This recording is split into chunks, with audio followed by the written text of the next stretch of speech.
मंत्री चंद्रशेखर बावनकुळे यांनी जेव्हापासून महसूल विभाग सांभाळण्याची सुरुवात केली आहे तेव्हापासून अनेक महत्त्वाचे निर्णय त्यांनी घेतले। जिवंत सातबारा मोहीम राबवण्याचा निर्णय असेल किंवा त्यानंतर तुकडेबंदी कायद्याला घेऊन राबवलेला निर्णय असेल, या सर्व निर्णयांमधून महाराष्ट्र सरकारने शेतकऱ्यांसाठी दिलासा दिला होता। पण मंडळी, आता राज्यात घर किंवा फ्लॅट खरेदी करणाऱ्यांसाठी देखील एक गुड न्यूज आली आहे। महाराष्ट्र सरकार आता लँड टायटलिंग ऍक्ट लागू करण्याच्या तयारीत आहे आणि येत्या जुलैपासून या कायद्याची अंमलबजावणी होण्याची शक्यता आहे। या निर्णयाच्या अंमलबजावणीमुळे काय होईल तर प्रत्येक फ्लॅट आणि मालमत्तेला स्वतंत्र मालमत्ता कार्ड मिळेल, ज्यामुळे तुम्हाला फ्लॅटचा सातबारा सारखा एक पुरावा मिळणार आहे। नेमका हा विषय काय आहे हेच आपण या व्हिडिओच्या माध्यमातून जाणून घेऊया। दरम्यान तुम्ही चॅनलवर नवीन आलाय तर लगेच सबस्क्राइब करा प्राईम टाइम महाराष्ट्राला, कारण असे माहितीपूर्ण व्हिडिओ आम्ही नेहमी तुमच्यासाठी घेऊन येत असतो।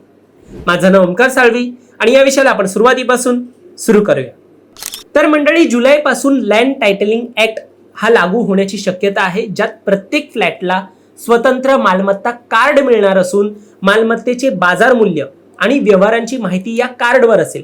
या कार्डमुळे ऑनलाईन व्यवहार अधिक सोपे आणि पारदर्शक होणार असल्याचं देखील सांगितलं जात आहे। आता हा कार्ड का आणला जातोय आणि याचं महत्त्व काय, तर आपण जर ग्रामीण भागाचा विचार करतो तर तिकडे जमिनीचा मालकी हक्क दाखवण्यासाठी 7/12 उतारा असतो, तर शहरात मालमत्ता पत्रक कधी कधी दिलं जातं। मात्र मोठ्या इमारतींमधील स्वतंत्र फ्लॅटसाठी कोणताही वेगळा सरकारी मालकी दस्तऐवज उपलब्ध नाहीये। त्यामुळे फ्लॅट खरेदी विक्री करताना अनेकदा गोंधळ, वाद किंवा फसवणुकीच्या घटना घडतात। अजून एक उदाहरण द्यायचं झालं तर काही वेळेला एक कुटुंब 2-3 मजली घरे बांधतात, त्यानंतर काही वर्षांनी 2-3 मुले झाल्यावरती पुढच्या पिढ्यांमध्ये मालमत्तेच्या मालकीवरून किंवा वाटणीवरून कायदेशीर वाद होत असायचे। याबद्दल अजून सविस्तर सांगायचं झालं तर आतापर्यंत काय व्हायचं, फ्लॅट घेतल्यानंतर फक्त सोसायटीचं शेअर सर्टिफिकेट किंवा खरेदी पत्रक मिळायचं। जमिनीच्या 7/12 उतार्यावर किंवा प्रॉपर्टी कार्डवर फक्त बिल्डर किंवा सोसायटीचं नाव असायचं।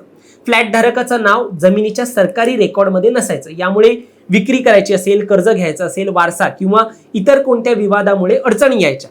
याच फसवणुकीच्या आणि वादाच्या घटना टाळण्यासाठी आता महाराष्ट्र सरकार व्हर्टिकल प्रॉपर्टी कार्ड सुरू करतोय। म्हणजेच प्रत्येक फ्लॅटसाठी स्वतंत्र सरकारी नोंद तयार होईल आणि या कार्डवर मालकाचं नाव, जागेचं क्षेत्रफळ किती आहे, मालमत्तेचं स्थान कुठे आहे, व्यवहारांची माहिती आणि बाजारात जागेची कॉस्ट काय आहे यासारखी विविध माहिती या कार्डमध्ये मिळेल। या नव्या व्यवस्थेमुळे सरकारचे ध्येय आहे की मालमत्ता व्यवहार अधिक पारदर्शक व्हावं आणि नागरिक जगाच्या कुठल्याही भागात असेल तरी त्यांना ऑनलाईन पद्धतीने मालमत्तेचे व्यवहार करणे सोपं व्हावं। आता या कायद्याच्या अंमलबजावणीनंतर असा कायदा लागू करणारं महाराष्ट्र हे देशातील पहिलं राज्य ठरेल। जुलै 2026 पासून लँड टायटलिंग ऍक्ट लागू करण्याची घोषणा होऊ शकते। सध्या मे महिना सुरू आहे, कायद्याच्या ड्राफ्टिंगची आणि इतर तरतुदींची सध्या तयारी चालू आहे आणि मॉन्सून सत्र म्हणजे आपलं जेव्हा पावसाळी अधिवेशन येईल, जे जून-जुलैमध्ये असेल, तेव्हा विधानसभेत हे याबाबत विधेयक मांडून ते पास केलं जाईल। जुलै 2026 पासून मग याची अंमलबजावणी सुरू होऊ शकते।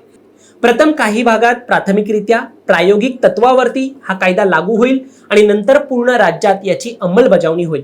तुम्हाला ही माहिती कशी वाटली आणि या कार्डबाबत, या नव्या निर्णयाबाबत तुम्हाला काय वाटतंय, तुमचं मत देखील आम्हाला कमेंटमध्ये सांगा आणि असेच माहितीपूर्ण घडामोडी पाहण्यासाठी सबस्क्राईब करा प्राईम टाइम महाराष्ट्राला।